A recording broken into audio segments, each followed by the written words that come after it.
I thought I'd make a quick vlog, and I just wanted to say a few things about the kind of things I talk about. I talk about the woke culture. I talk about abortion. I talk about transgender in the school districts and that kind of stuff, the controversial stuff. Why do I do it? Who do I think I am? All I know is that I'm someone who cares deeply about humanity.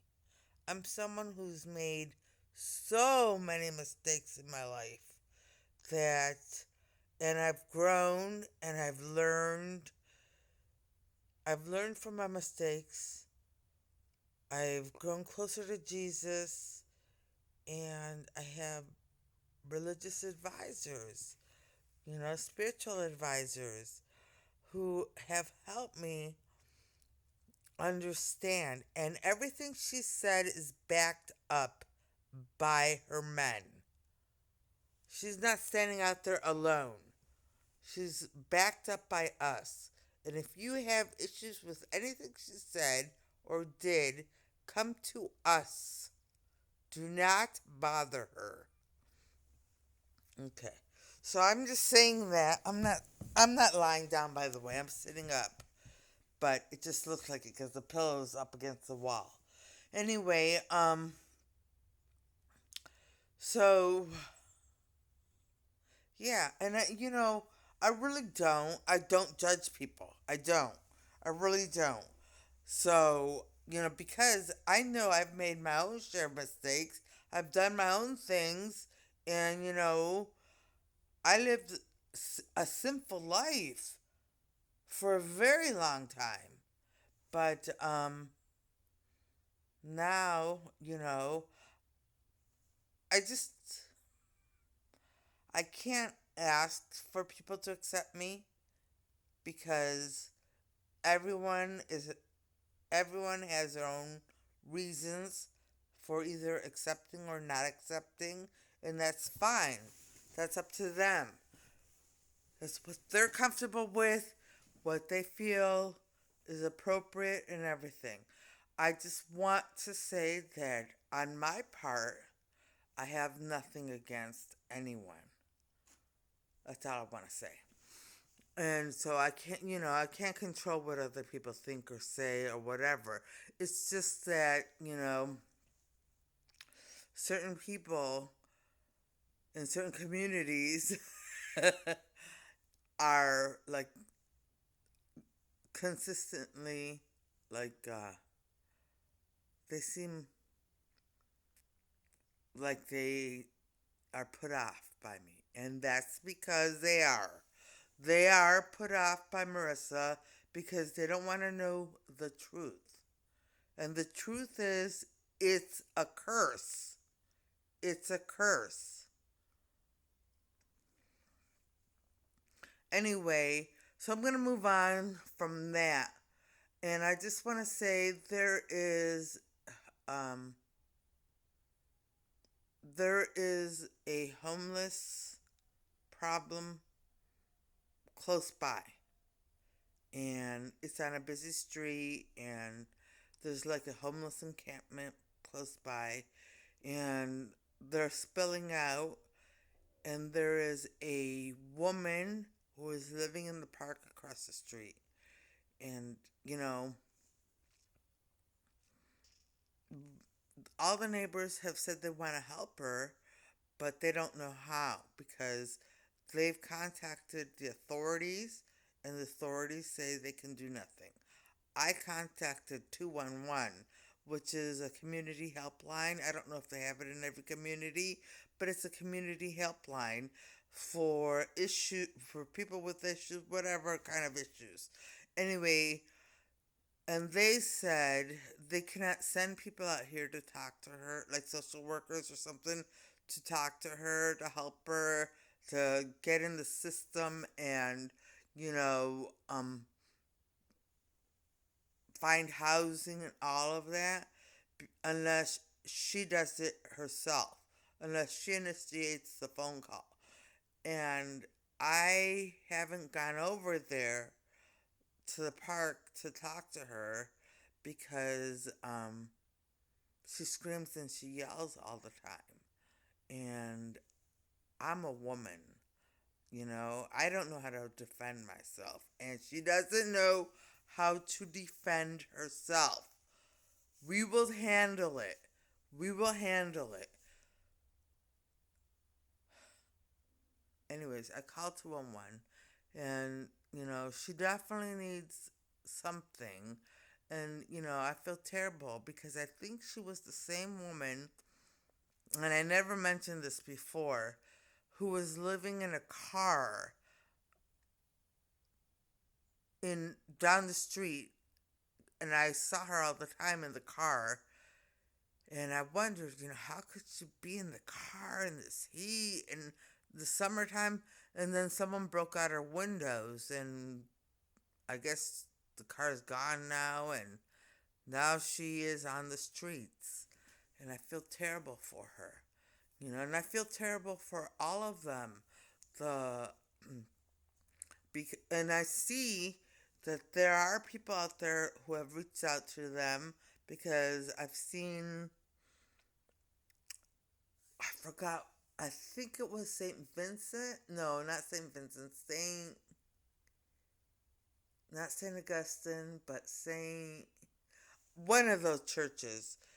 Their van was, or one of the missions, one of their van was parked by where all the homeless are, and they were giving them things and helping them out. And then they put trash cans by where they are, and you know, they've done a few things. They've done a few things, but they haven't completely figured out the problem. Now, let's just say, in my mind, if I had the money, there is an abandoned hotel right down the street. It's abandoned, and it's an entire hotel. And it was just recently abandoned, so it can't be in that much disrepair.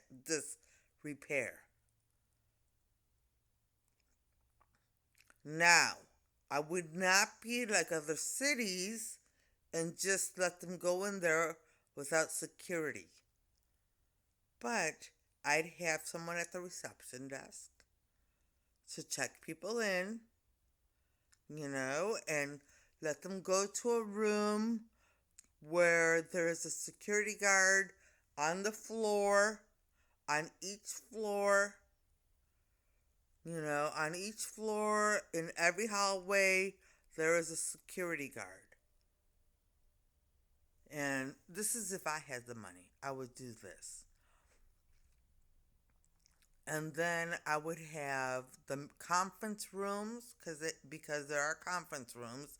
I would have the conference rooms there for those people who were a little too like shelters cannot accept people with mental illness who are screaming and yelling and acting out.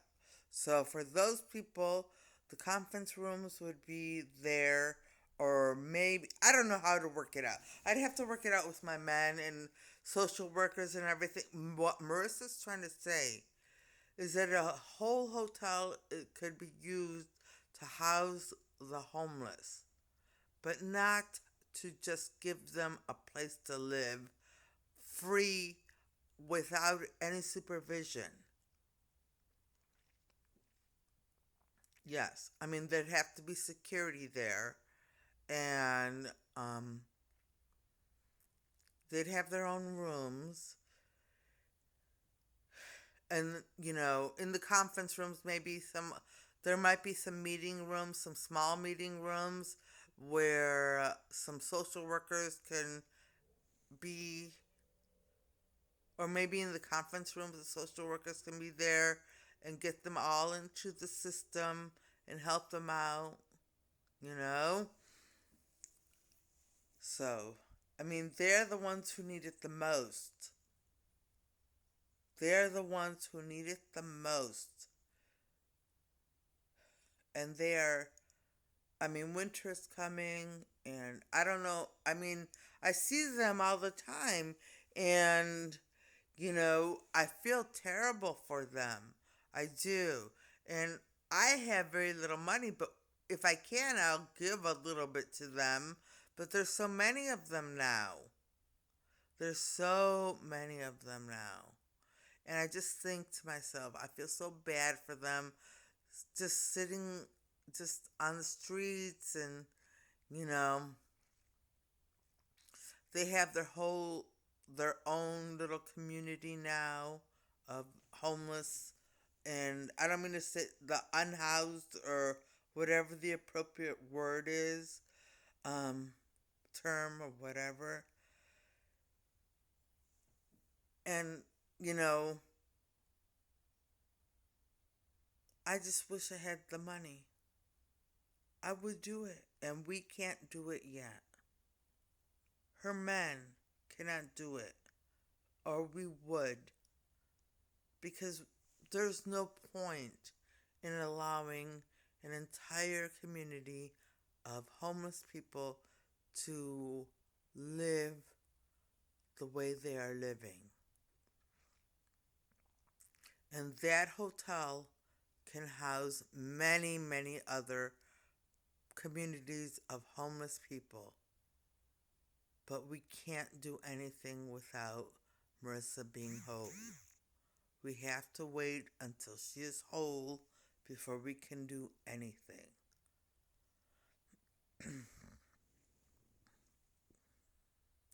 And I feel terrible. I feel terrible. Because, you know, I can give them a little bit of money here and there if I have it, but that's not going to change their lives. It's not going to change their situation, you know? So, help and, you know, therapists there, and in case they want to talk to someone, you know, maybe some nurses, registered nurses. I don't know. I don't know. Anyways, it breaks my heart. It really does break my heart to see that happening and to see what this woman is going through across the street. It breaks my heart. Anyway, um, but I'm going to move on from that subject, and I'm going to talk about something a little more positive. I think I can say it now. Can I say it now, man? Yes, you can. Okay, so I signed up for the same sewing class I had signed up for in in March, and it started in August, and it's going well. And I finally am in the groove. I feel like I'm finally in the groove, and I am really enjoying the class and getting out of the house every day. But, I'm very cautious. Like, I'm still cautious when I'm talking to people. But, I feel a little more comfortable. I feel a little more comfortable. That's all I can say. Anyway, on that note, I'm going to end this vlog, and I'm going to say I hope everybody watching has a great evening tonight and a great day tomorrow, and things go your way. Alright, bye.